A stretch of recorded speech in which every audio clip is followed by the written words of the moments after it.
Hello everyone, कैसे हैं आप सब और क्या हाल समाचार है आपके। फाइनली कुछ स्विंग ट्रेड जो आप लोगों को दिए हुए थे, चाहे मिंदा इंडस्ट्री हो, देवयानी हो या फिर मिर्जा इंटरनेशनल हो, फाइनली आज सारे स्टॉक ब्लास्ट हुए और मोटा पैसा बना। अगर आप लोग रात के 8:30 बजे के शो को प्रॉपर फॉलो करते होगे तो आपने भी इस स्टॉक से पैसा कमाया होगा, और नहीं कमाया है तो टेंशन की बात नहीं है। अगर आप नए हैं तो चैनल को ज्वाइन कर लें, सब्सक्राइब कर लें, बेल आइकॉन ऑन कर लें, जिससे जब भी रात के 8:30 बजे मैं लाइव आता हूं आपके पास नोटिफिकेशन आएगा और वीडियो मिस नहीं होगी, क्योंकि इस 8:30 बजे के शो में हम देते हैं कुछ ट्रेड जिससे आप कमा सकें। और स्टॉक मार्केट की किसी भी ब्रेकिंग न्यूज़ के लिए ट्विटर और टेलीग्राम से जुड़ जाइए। आज बात करने वाले हैं एक ऐसा शेयर जहां मिली है बाई की रेटिंग, रिलायंस की शॉपिंग, राकेश झुनझुनवाला ने कौन सा शेयर खरीदा हुआ है, Vodafone idea, Q2 results, Tata consumer ने क्या खरीदा है, 13 ईयर के हाइपर कौन सा स्टॉक है, और टीवीएस ग्रुप का आईपीओ। जी हाँ, तो शुरू करते हैं। किस शेयर को मिली है बाई की रेटिंग? तो उस शेयर का नाम है टाटा केमिकल्स, जो सोडा एस बनाने की जो मार्केट की लीडिंग कंपनियों में काउंट होती है। बेसिक केमिकल के तहत टाटा ग्रुप की ये जो केमिकल कंपनी है, soda S, soda bicarbonate, cement, salt, marine chemical, crust, refined soda बनाती है। जबकि स्पेशलिटी केमिकल के तहत कंपनी रिलीज के माध्यम से तमाम एग्रो केमिकल और दूसरे स्पेशलिटी सॉल्यूशन बनाती है, जिसमें न्यूट्रिशनल प्रोडक्ट और HDX शामिल है। अब इसमें अगर आप ध्यान से देखो तो पिछले 2 साल में 79% की तेजी दिखी है और एक साल में 187% का रिटर्न दिया है। यहाँ पर ICICI सिक्योरिटीज़ का कहना है कि हम इसको बाई की रेटिंग देते हैं। क्यों देते हैं? क्योंकि उनका मानना है सोडा एस के बिजनेस से कंपनी को आगे और भी ज़्यादा मुनाफा होने वाला है, बहुत तेज़ी से मांग निकल के आ रही है और आने वाले एक साल में हम 1035 का लेवल देख सकते हैं। लेकिन आप जैसा कि जानते हैं, हमारी कोशिश होती है ऐसे न्यूज़ को ढूंढने का, और ऐसी न्यूज़ को ढूंढने के साथ साथ क्या करने का, ऐसी न्यूज़ पे चार्ट अप्लाई करने का, और जैसे ही चार्ट बोले दौड़ के पकड़ लेने का। तो टाटा केमिकल का चार्ट क्या कह रहा है हम लास्ट में देखेंगे। अब हम बात करते हैं रिलायंस की शॉपिंग। जी हाँ, आप लोगों को पता है Reliance time to time shopping में लगा हुआ है। तो अभी फिलहाल उसने एक नई चीज़ खरीदी है। क्या खरीदी है? तो रिलायंस रिटेल ने श्रीलंका की पूर्ण स्वामित्व वाली सहायक कंपनी मास ब्रांड की लॉन्जरी कारोबार चलाने वाली कंपनी अमांटे की 100% हिस्सेदारी का अधिग्रहण कर लिया है, एक्विजिशन कर लिया है। अब डेफिनेटली लॉन्जरी में ये एक काफ़ी बिग ब्रांड में काउंट होता है, और श्रीलंका में मास ने 2007 में शुरू किया था। ये अमांटे, अल्टीमो, एवरीडे बाय अमांटे के तहत प्रीमियम लॉन्जरी रिटेल और होलसेल करते हैं। अब कंपनी ये प्रोडक्ट अपने निजी स्टोर और मल्टी ब्रांड्स के जरिए बेचेगी। इसके अलावा कंपनी भारत और श्रीलंका में ई-कॉमर्स के जरिए भी व्यापार करती है।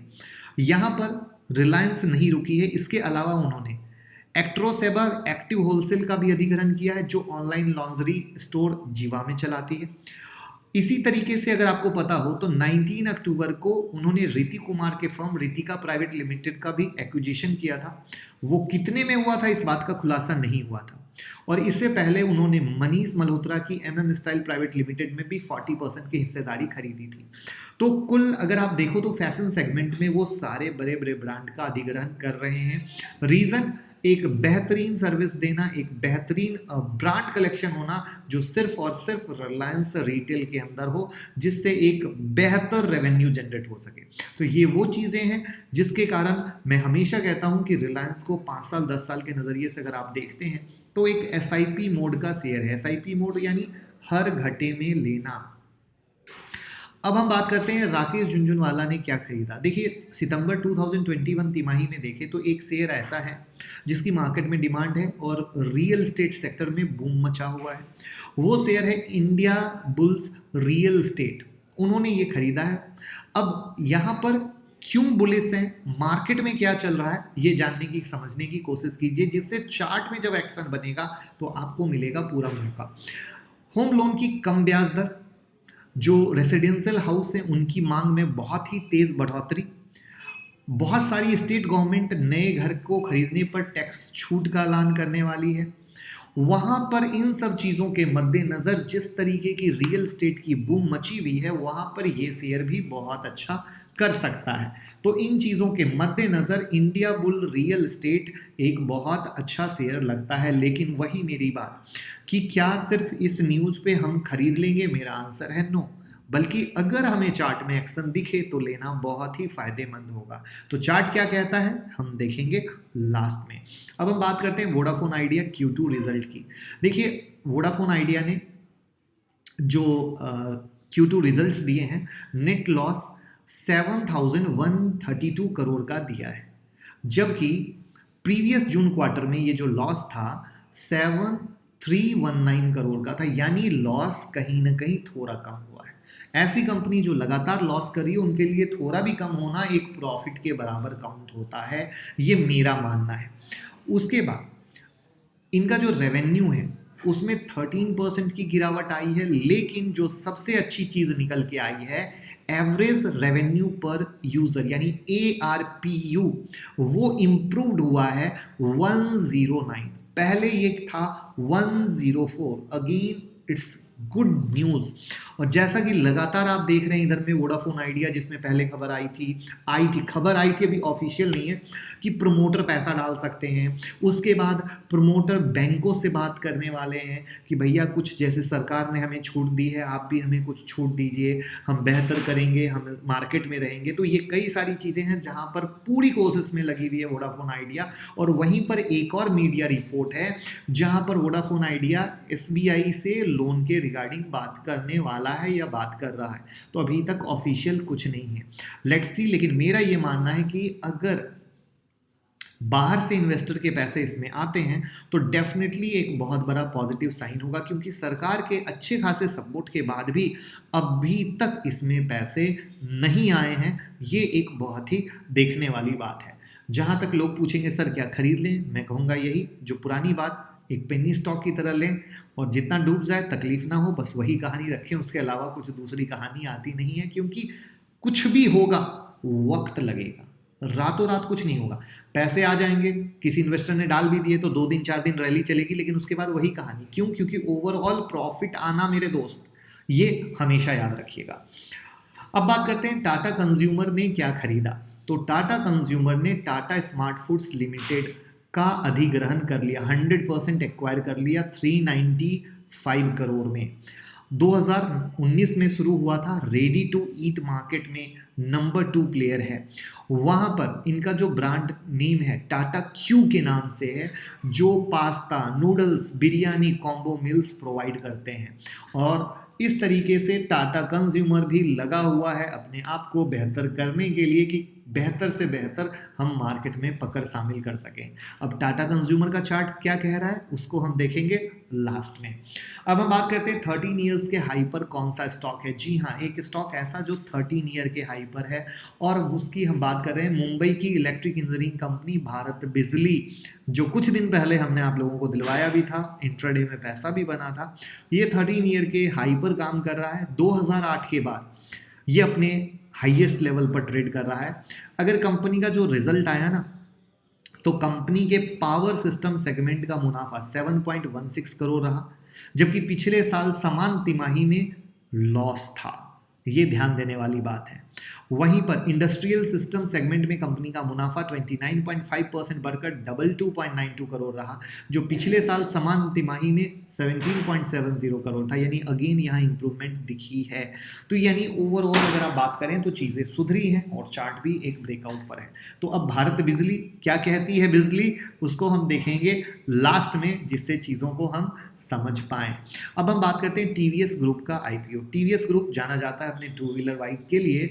वहाँ पर इनका एक ग्रुप का IPO आ रहा है और वो ग्रुप है लॉजिस्टिक बिजनेस का। तो अब ये लॉजिस्टिक बिजनेस को पब्लिक करना चाहते हैं, जहां पर 2,500 से 3,000 करोड़ शेयर सेल करने वाले हैं। तो अब नेक्स्ट ईयर, फर्स्ट हाफ में नेक्स्ट ईयर की बात है। अब ये करते क्या है, तो ये transportation, logistic, material handling, in plant warehouse management, after market warehousing facility India में देते हैं। और ये जो लॉजिस्टिक और सप्लाई चेन रिलेटेड सर्विस है, ये UK, US, Spain, Germany, Thailand में भी देते हैं। तो इस तरीके से ये काफ़ी अच्छा काम कर रहे हैं। अब जैसा कि आप जान ही रहे हैं, सारी कंपनियां आईपीओ ला रही हैं, ये भी आईपीओ ला रहे हैं, तो इंतजार रहेगा और डिटेल का। अब चलते हैं चार्ट पे, देखते हैं किस चार्ट में कहाँ क्या है। तो चलिए चलते हैं चार्ट पे। उससे पहले अगर आप ट्विटर टेलीग्राम से नहीं जुड़े हैं तो आज के आज जुड़ जाइए, देख लीजिए किस तरीके से सारी ब्रेकिंग न्यूज़ आपके पास रहती है। स्प्लिट सेगमेंट में कितना ग्रोथ दिखेगा वो। एक मॉर्निंग मोटिवेशन जो मुझे बहुत ही ज़्यादा पसंद था, सुबह में डाला था कि स्टॉक मार्केट एक ऐसी जगह है जहां इंसान को स्टॉक मार्केट हर दिन उसकी औकात याद दिलाता है, बट उसके बाद भी इंसान समझ नहीं पाता है। बात थोड़ी गहरी हो, समझ आई हो तो ज़रूर बताइएगा। उसके बाद MSCI चेंज अनाउंसमेंट हमने आपके साथ शेयर किया था, गो फैशन IPO बताया था, ग्लोबल मार्केट इंडाइसेस बताया था, फिनो पेमेंट के बारे में और भी कई सारी डिटेलिंग है जो आपके सामने दिख रही है। तो अगर आपने नहीं ज्वाइन किया है ज़रूर ज्वाइन करें, आपको बहुत फ़ायदा मिलने वाला है। लाखों लोग जुड़कर फ़ायदा ले रही है। देखिए FNO ट्रेडर के बारे में एक अपडेट है, तो ट्विटर और टेलीग्राम से नहीं जुड़े हैं, लिंक डिस्क्रिप्शन में, ये देखिए लाखों लोग से ज़्यादा जुड़कर फ़ायदा ले रहे हैं। और साथ में इंस्टाग्राम से भी जुड़ जाइएगा तो देख लीजिए यहाँ भी काफ़ी लोग हैं जो एक से एक बेहतरीन चीज़ों के लिए इन्फोग्राफिक्स के तौर पे जुड़े हुए हैं। अब हम बात करते हैं भारत बिजली से ही शुरू कर लेते हैं, और भारत बिजली क्या कह रही है देखने की कोशिश करते हैं। तो भारत बिजली का चार्ट आपके सेवा में हाजिर है, जहां पे एक ब्रेकआउट हुआ है, जहां पे सपोर्ट लेवल 780 का है। तो जस्ट फोकस हियर, अगर ये सपोर्ट होल्ड करता है तो काफ़ी अच्छी बात है, जिसमें वापस से मार्केट में आप एक तेजी देख सकते हो। अगर हम टाटा केमिकल की बात करें, जिसमें एक ब्रोकिंग हाउस ने तेजी बताई थी, तो टाटा केमिकल 880 के सपोर्ट को होल्ड कर रहा है। तो मेरी नज़र में ये सपोर्ट के ऊपर में जब तक है अच्छा है, उसके अलावा कुछ खास बिग लेवल है नहीं। रिलायंस आपके सामने है, जहां पे रिलायंस में हमारे पुराने दिए गए लेवल 2469 को पकड़ के धीरे धीरे तेजी हो रही है। तो फिलहाल यही सपोर्ट लेवल थे, बीच में हम ट्रेंड में चढ़ते नहीं हैं, तो इसकी कहानी यहीं तक है। उसके बाद हमने इंडिया बुल रियल एस्टेट के बारे में बात की थी। तो इंडिया बुल रियल एस्टेट का चार्ट आपकी सेवा में हाजिर है, जहां पर इसमें तेजी होने के लिए 196 के ऊपर में निकलना ज़रूरी है। तो फोकस कहां पर? 196 पर। और दूसरा फोकस कहां पर? वीडियो के लाइक बटन पर मेरे दोस्त। बहुत सारे लोगों ने अभी तक लाइक का बटन नहीं दबाया है, तो फटाफट वीडियो को लाइक कर दें, हमारा भी हौसला बढ़े और हम भी आपको बेहतर से बेहतर चीज़ें देते रहें। तो बस लाइक करते रहिए। नेक्स्ट चलते हैं टाटा कंज्यूमर। टाटा कंज्यूमर में अच्छी तेज़ी होने के लिए 863 के ऊपर में चलना ज़रूरी है, तो फोकस 863 पर कीजिए। बट एक चीज़ दिखाना चाहूँगा आपको, इसी चार्ट में आपको लर्निंग मिलेगी। ये देखिए मार्केट यहाँ गिरा, आप लोग डरते हो, बट मार्केट ने सपोर्ट एरिया लिया और वहाँ से जंप हुआ। ये वो चीज़ है जो मैं हमेशा कहता हूँ कि ट्रेड कीजिए सपोर्ट रेसिस्टेंस लेवल पर, और जिसके लिए मैंने फ्री टेक्निकल एनालिसिस की प्लेलिस्ट भी बना रखी है। यहाँ प्लेलिस्ट के सेक्शन में जाओगे और उस वीडियो को मैंने सजा भी रखा है, आपको बहुत हेल्प होगी, पूरा नज़रिया बदल जाएगा। तो वो प्लेलिस्ट देखें। नेक्स्ट शेयर पे आने से पहले अगर आप लोगों ने ट्रेडिंग अकाउंट हमारे लिंक से ओपन नहीं किया है तो अभी का भी करें, लिंक डिस्क्रिप्शन में है। अगर आपको लगता है कि आपके लाइफ में 1% का भी वैल्यू एडिशन कर रहे हैं तो अभी के अभी अकाउंट उस लिंक से ज़रूर ओपन करें, जिससे हमें भी हौसला और प्यार मिलता रहे। Nifty bank Nifty next week के कौन से बेहतरीन शेयर हैं जानेंगे सब सैटरडे या संडे की वीडियो में। चैनल से जुड़े रहें, प्यार देते रहें, लोगों के साथ शेयर करते रहें, जिससे दूसरे भी सीखें और कमाएं। Thank you so much.